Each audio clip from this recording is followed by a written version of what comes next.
गंगानगर के अंदर एक बच्ची जो अपने परिवार से मगर छोटी सी डांट को उसने बड़ा अपमान समझकर वो बच्ची घर से निकल गई। रिक्शे वाले ने उसको बेटी समझकर समझाइश करने की बजाय, उसको घर भेजने के बजाय उसको धोखे से एक होटल वाले को बेच दिया।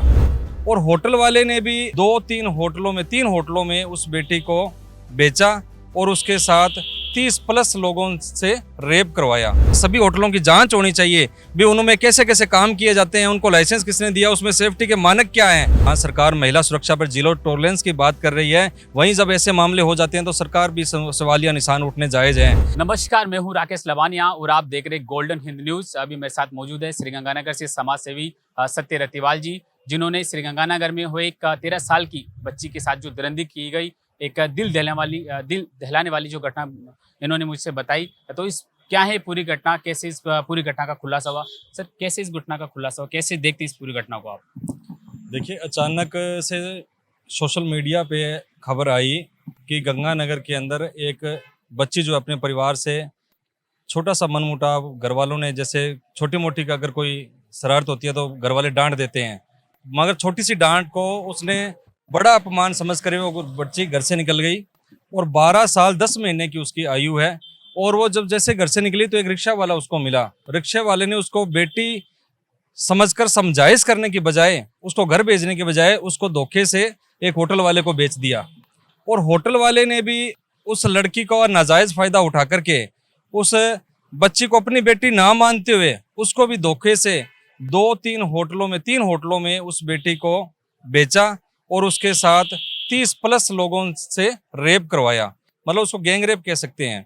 तो ऐसा सनसनीखेज मामला सवालिया निशान है कहीं ना कहीं अपराध जगत के ऊपर कि ऐसे मामले जो है, छोटी आयु, आजकल किसी के ऊपर विश्वास नहीं रहा है। ऐसा मामला महिला सुरक्षा को लेकर के बहुत बड़ा एक कड़ा एक्शन होना चाहिए सरकार का कि आजकल जो भी रिक्शे वाले हैं या जो भी अपने बड़े होटल हैं या चाहे छोटे होटल, जो एक शटर के पीछे भी, जिस होटल की ये वारदात है उसका बाहर से एक ही शटर है मगर अंदर उसमें आलीशान कमरे बने हुए हैं। महिला सुरक्षा को लेकर लगातार सरकार अपने नए आयाम बताती है और कहती है कि जीरो टॉलरेंस की नीति है। लॉ एंड ऑर्डर की स्थिति राजस्थान में नहीं है।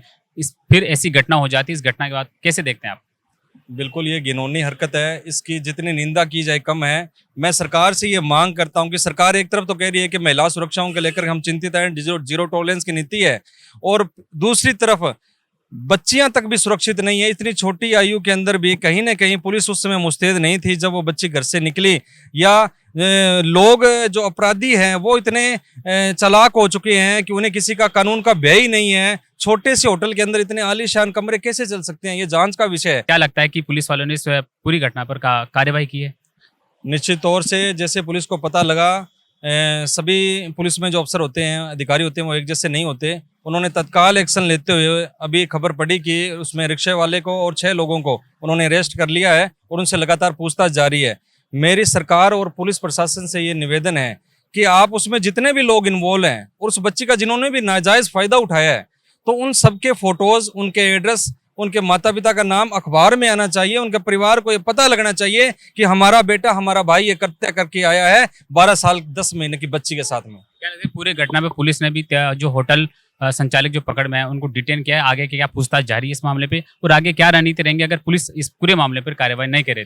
ऐसी घटनाओं पर अगर पर्दा पड़ता है और कहीं ना कहीं पुलिस अगर संदेह के दायरे में आती है तो पब्लिक भी इसको एक बड़ा ऑफेंस इसमें लेगी और पब्लिक बड़ी गुस्से के अंदर है और बड़ा इसके अंदर हो सकता है कि कोई आंदोलन की रूपरेखा बन जाए। जब तक सारे आरोपी अगर गिरफ्तार नहीं होंगे तो पब्लिक भी एक बार प्रशासन की तरफ एक आशा की निगाह से देख रहा है कि कहीं ना कहीं सभी की बेटियां हैं और सभी बेटियां सबकी साझी होती है। तो कहीं ना कहीं मुझे लगता है प्रशासन इसमें कड़ा रुख अपनाएगा और अपराधियों की कोई जाति या समुदाय नहीं होता। उन्होंने जो जिस छोटी सी बच्ची का उन्होंने जो नाजायज फायदा उठाया है, ये वाकई बड़े ही घिनौना कृत्य है। और सभी होटलों की जांच होनी चाहिए भी उनमें कैसे कैसे काम किए जाते हैं, उनको लाइसेंस किसने दिया, उसमें सेफ्टी के मानक क्या हैं, और सभी होटल्स की गंगानगर में सरकार बड़ा एक्शन लेकर के सभी की जांच करवाए। और बहुत से तो ये मामला है, ऐसे बहुत से मामले सामने आने की गुंजाइश है। महिलाओं की सुरक्षा को लेकर सरकार बड़े बड़े दावे करती है, लेकिन ऐसे मामले जब आते हैं तो कहीं ना कहीं राज्य का भी नाम खराब होता है। बिल्कुल नाम खराब होता है, सरकार का नाम खराब होता है। जहां सरकार महिला सुरक्षा पर जीरो टॉलरेंस की बात कर रही है, वहीं जब ऐसे मामले हो जाते हैं तो सरकार भी सवालिया निशान उठने जायज हैं। मगर मैं चाहता हूं कि सरकार इस मामले का पटाक्षेप जल्दी कर करके अपनी सफाई पेश करनी चाहिए कि महिला सुरक्षा के लेकर के सरकार और प्रशासन पूरा मुस्तैद है और बच्ची के जो भी आरोपी हैं उनको तत्काल गिरफ्तारी होकर के उन्हें कड़ी से कड़ी सजा मिलनी चाहिए। श्रीगंगानगर में 13 साल की बच्ची के साथ जो दरिंदगी का मामला है, उसने पूरे देश को दिल दहलाने वाली ये घटना सामने आई है, जिसमें 13 साल की बच्ची को ऑटो रिक्शा चालक ने रिक्शा चालक ने 30,000 में 13 साल की बच्ची को होटल संचालकों को बेच दिया और होटल संचालकों ने उस 13 साल की बच्ची के साथ में दरिंदगी की। और इस पूरे मामले का घटना का जब खुलासा होता है तो श्रीगंगानगर पुलिस और राजस्थान पुलिस एक्शन लिया और जो आरोपी है उनकी धरपकड़ जारी है। आगे क्या और उसमें कुछ जो नया अपडेट होता है वो भी पल पल हम आपको देते रहेंगे।